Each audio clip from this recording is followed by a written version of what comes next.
دعا کی 3 حسین ترین جگہیں: خانہ کعبہ، روضہ رسول، ماں کی گود۔ ماں کی گود سے قبر کی دیوار تک زندگی کے ہر پہلو پر نظر ڈال کر دیکھ، اللہ کے سوا کوئی کام نہیں آتا۔ جتنی تمہاری زبان پاک ہوگی اتنی ہی تمہاری زندگی صاف ہوگی۔ میری اوقات نہیں کہ جنت مانگوں، بس اتنی سی التجا ہے میری، یا رب جہنم سے بچا لے۔ وہ کن کہتا ہے چیزیں ہو جاتی ہیں، گمان سے آگے بیاں سے باہر۔ دوسروں کو اپنے دکھ بتانے سے بہتر ہے اللہ کے سامنے رو لیا کرو۔ اپنے رب سے دوستی کر لو، یہی وہ ذات ہے جو کبھی تنہا نہیں چھوڑتی۔ خدا نے عرش پہ محبوب کو بلانا تھا، طلب تھی دید کی، معراج تو بس بہانہ تھا۔ اپنے اندر پرندے کی طرح عاجزی پیدا کرو، جو آسمان کی بلندیوں کو چھو کر بھی برتن جھکا کر رکھتا ہے، اور بے شک عاجزی اللہ کو پسند ہے۔ اللہ کسی کے ساتھ ناانصافی نہیں کرتا، وہ بس آزماتا ہے، اور صبر کرنے والوں کو میٹھا پھل ملتا ہے۔ میں نے دیکھے ہیں دل میں زہر رکھتے ہوئے شہد اگلتے لوگ۔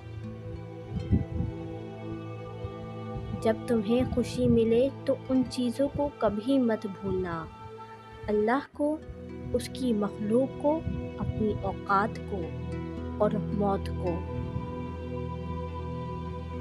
آنسو نکل پڑے ہیں زندگی کے سفر میں، جسے دیکھو مقصد کی محبت اور مطلب کی دوستیاں۔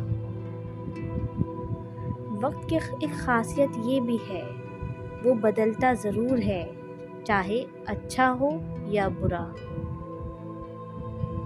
3 چیزوں میں کبھی شرم محسوس مت کرنا: پرانے دوستوں میں، پرانے کپڑوں میں، اور غریب ماں باپ میں۔ تو رحیم ہے، تو کریم ہے، یا رب تو مجھے مشکلوں سے نکال دے، آمین۔ نیت صاف ہو جائے تو نصیب بھی بدلنے لگتا ہے۔ دنیا والے چہرے اور مال کو دیکھتے ہیں، اور عرش والا دل اور اعمال کو دیکھتا ہے۔ کبھی کبھی ہم اور اللہ جانتے ہیں کہ ہم پر کیا بیت رہی ہوتی ہے۔ میٹھا میٹھا ہے میرے محمد کا نام، ان پہ لاکھوں کروڑوں درود و سلام۔ وقت کا کام ہے گزرنا، اگر برا ہے تو صبر کرو، اگر اچھا ہے تو شکر کرو۔ دنیا میں کامیابی چاہتے ہو تو ماں باپ کی خدمت کرو۔ حیا اور وفا جس عورت میں ہو، اس سے بڑھ کر کوئی خوبصورت عورت نہیں۔ اپنی مانگی ہوئی دعاؤں پر یقین رکھو، وہ رحمان ہے، رد نہیں کرتا۔ دکھ میں کبھی پچھتاوے کے آنسو مت بہاؤ، بلکہ یہ سوچو کہ اللہ نے تمہیں آزمائش کے قابل سمجھا۔ عبادت کا بہترین وقت جوانی ہے۔ کاش کبھی زندگی میں 12 ربیع الاول مدینے میں دیکھنا نصیب ہو۔ کوئی سجدہ ایسا مل جائے، میں سر جھکاؤں، رب مل جائے۔ حسن یوسف کو دیکھ کر کٹی تھی انگلیاں، یہاں چاند کٹ گیا رسول اللہ صلی اللہ علیہ وآلہ وسلم کی انگلی کو دیکھ کر۔ جو جتنا اچھا جھوٹ بولتا ہے، دنیا اسی کی ہوتی ہے، لیکن افسوس پھر آخرت نہیں ہوتی۔ جب تمہیں یہ لگے کہ تم پہ پریشانیاں اور تکلیفیں زیادہ ہیں تو نماز پڑھا کرو۔ جب ضمیر ملامت کرنا چھوڑ دے تو سمجھ لو کہ انسانیت ختم ہو گئی ہے۔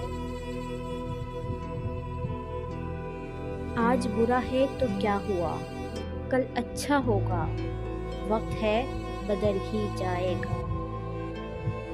عبادت قبول ہو نہ ہو، ندامتیں ضرور قبول ہوتی ہیں، یہی توبہ کا فلسفہ ہے۔ ضرورت مند کی جائز حاجت پوری کرنا 1 مہینے کے اعتکاف سے بہتر ہے۔ نماز کی فکر اپنے اوپر فرض کر لو، دنیا کی ہر فکر سے آزاد ہو جاؤ گے اور کامیابی تمہارے قدم چومے گی۔